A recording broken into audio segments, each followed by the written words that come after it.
श्री गणेशाय नमः. अवधूत चिंतन श्री गुरुदेव दत्त. श्री स्वामी समर्थ. जय जय स्वामी समर्थ. बघून दुर्लक्ष करू नकोस. हा संदेश शेवटपर्यंत ऐका. देवाची आज्ञा आहे की हा संदेश तू शेवटपर्यंत नक्की ऐक. देव तुला जे काही मार्गदर्शन देत आहे ते तू शेवटपर्यंत ऐकावे अशी देवाची इच्छा आहे. देव म्हणतात, बाळा, तुझ्यासाठी हा सप्ताह खूपच लाभकारी आहे. तुझ्यासाठी ते आशीर्वाद देत आहेत ज्याची तू खूप प्रतीक्षा केली आहेस. आता आम्ही तुला जे काही सांगत आहे त्यावर तुझा विश्वास बसला पाहिजे, कारण देव येतात ते तुमचे कल्याण करायला सांगत आहेत. ते तुम्ही मन लावून ऐकावे. देवाचा आशीर्वाद प्रत्येक वेळेस तुमच्या संकटांना तुमच्यापासून दूर न्यायला समर्थशाली आहे. देव म्हणतात, माझ्या आशीर्वादाने तू तेही प्राप्त करशील.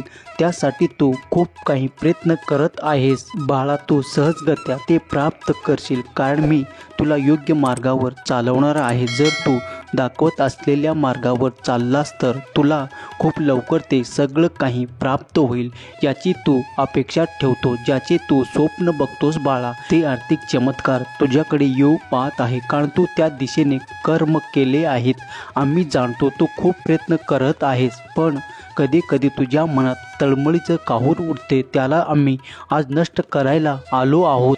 बाळा, तो आर्थिक चमत्कार तू लवकरच प्राप्त करशील. ती विपुलता तू लवकरच प्राप्त करशील, कारण आमचा तुला आशीर्वाद आहे. तुम्ही खूप काही काळापासून खूप गोष्टीपासून वंचित आहात हे आम्ही जाणतो. फक्त तुम्ही तळमळीने आमची प्रार्थना करत आहात, आमचे नामधरण करत आहात. तुम्ही खूप काही आमच्याकडे संकल्पनाही केले आहे, ते आम्ही स्वीकार केले आहे. तुम्ही खूप प्रार्थनेमध्ये रडला आहात, त्यावेळीस आम्ही कोणत्या न कोणत्या रूपात येऊन तुमचे सामर्थ्य वाढवले आहे, तुम्हाला शक्ती प्रदान केले आहेत. ज्या वेळेस तुम्ही खूप रडत होतास, कोणीतरी येऊन तुमची मन समजावून केले होतं. त्याच रूपात आम्ही तुझ्यापर्यंत आलो होतो. बाळा, तू कधीही एकटा नसतोस, कारण तुझ्या प्रत्येक वेळेला, तुझ्या प्रत्येक हाकेला मी मान सन्मान प्रदान करतो, कारण तू माझा प्रिय बाळ आहेस आणि तू कधीही नामस्मरणाला विसरत नाहीस. तू जागृतीने आमचे नाव घेतो आणि जो कोणी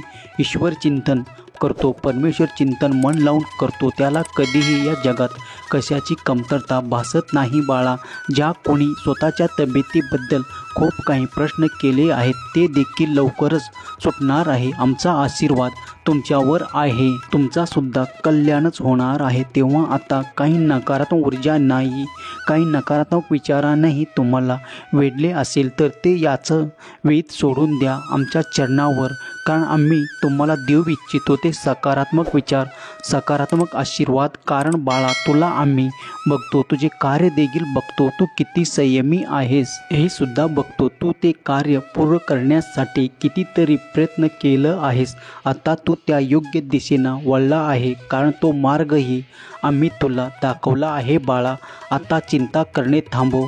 काहीच वेळ लागल्यावर तुला ते प्राप्त होईल याची तू खूप काही तळमळीने प्रार्थना आमच्याकडे केला होतास. होय बाळा, तू सत्य ऐकत आहेस. तुम्ही जे काही मागत आहात ते आज जरी तुमच्यासाठी पडद्याआड असेल तर उद्या जाऊन ते तुमच्या समोर येणार आहे. बाळा, त्याच्या आनंदाने स्वीकार करा, कारण आम्ही ते तुम्हाला देऊ इच्छितो. त्यात तुमचा आनंद आहे हे आम्ही जाणतो. बाळा, तुम्ही ते प्रेम आकर्षित कराल त्यासाठी तुम्ही आमच्याकडे प्रार्थनापूर्वक निवेदन केलं आहे, तुमच्याकडे येणार आहे. त्यासाठी तुम्हाला काहीही प्रयत्न करण्याची आवश्यकता नाही. तो आमचा आशीर्वाद गुरु तुमच्याकडे येत आहे. देव म्हणतात, तुम्ही खूप काही वेळेस प्रयत्न करून देखील थकून जाता, पण काही गोष्टी तुम्हाला मिळणे अशक्य वाटते. पण बाळा, देवाजवळ अशक्य हा शब्द कुठेही नाही. तुम्ही जेव्हा प्रार्थनापूर्वक काही कर्म करता आणि आमच्याकडे प्रार्थनापूर्वक काही मागू इच्छिता, त्यावेळेस आम्ही आशीर्वादाच्या रूपात तुम्हाला ते देऊ इच्छितो. बाळा, कधी कधी तुला खूप काही कंटाळवाणा वाटत असेल तर त्यावेळेस तुला मनाला भावणाऱ्या गोष्टी करत जा. तू लहानपणापासून आम्ही तुला बघतो, तुझ्यात खूप काही कलागुणसुद्धा आहेत. तुझ्यात ते काही आहे जे इतरांमध्ये नाही. बाळा, त्याला तू आता विसरला आहेस, पण तुझे मन त्यात खूप रमायचे अशी काही आहे जे तुलाच माहीत आहे. बाळा, ते शोधून काढ बरं आणि त्यासाठी काही वेळ दे. जेव्हा तू ते करायला लागशील ना, तर तुझे मन आनंद प्राप्त करेल. कारण बाळा, तुम्ही तुमचे मन लावा, ते तुम्हाला प्राप्त होते. जर तुम्ही काही इच्छा करता, त्या दिशेने प्रयत्न करता, तेव्हा तुम्हाला ईश्वराकडून तो आशीर्वाद देखील प्राप्त होतो.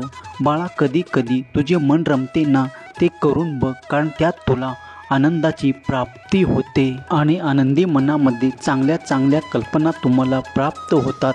सकारात्मक विचार तुम्हाला प्राप्त होतात. तुमची ऊर्जा, तुमची वलय हे आमच्या आशीर्वादाने तर तुम्ही प्रफुल्लित करताच आहात. पण तू जर तुमच्या मनाप्रमाणे करशील, तेव्हा तुझे अंतर्मनसुद्धा तुला जे काही हवे आहे त्या प्रतीच्या मार्गावर तुला मी पाहत आहे. तुम्ही नामस्मरण करता, हे तर करता, पण कधी कधी तुम्हाला जे काही आवडते ते सुद्धा करत चला. त्यात तुम्ही जेव्हा आनंद प्राप्त करता आणि मनाला खुश ठेवण्याचा प्रयत्न करता, तेव्हा अधिक तुम्ही काहीतरी मिळवत असता.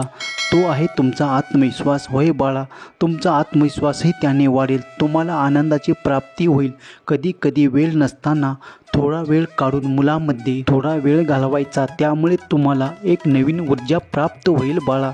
जेव्हा तुम्ही मुलाबाळासोबत खेळताना, तेव्हा तुम्हाला स्वतःला एक आनंद प्राप्त होतो. बाळा, प्रत्येक वेळेस कार्य करावे, प्रत्येक वेळेस नामस्मरणच करावे असे काही नाही रे.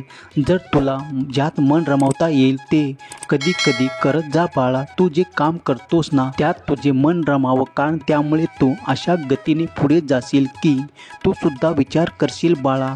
कधी काय कुणाची मदत देखील कर, कारण त्यामुळे तुझ्या मनाला एक मोठा आनंद प्राप्त होईल. बाळा, जाता जाता एवढंच सांगेन, मी परत येईनच, पण बाळा नेहमी लक्षात ठेव, तुझे कष्ट आता संपणार आहे. उत्तर शोधायला तू योग्य मार्गावर आला आहे. शब्द माझे तुझ्या आठवणीत ठेव. फक्त नीतिमत्ता साफ ठेव. काळजी करू नकोस, मी आहे फक्त. तू तुझा मार्ग चालत राहा. जर तू जिंकलास तर खरा ठरशील स्वामी भक्त. हा संदेश शेवटपर्यंत पाहिल्याबद्दल धन्यवाद. बोला अवधूत चिंतन श्री गुरुदेव दत्त स्वामी समर्थ महाराज की जय. जय शिवशंकर, नमामि शंकर, शिवशंकर शंभो. जय गिरिजापती भवानी शंकर, शिवशंकर शंभो.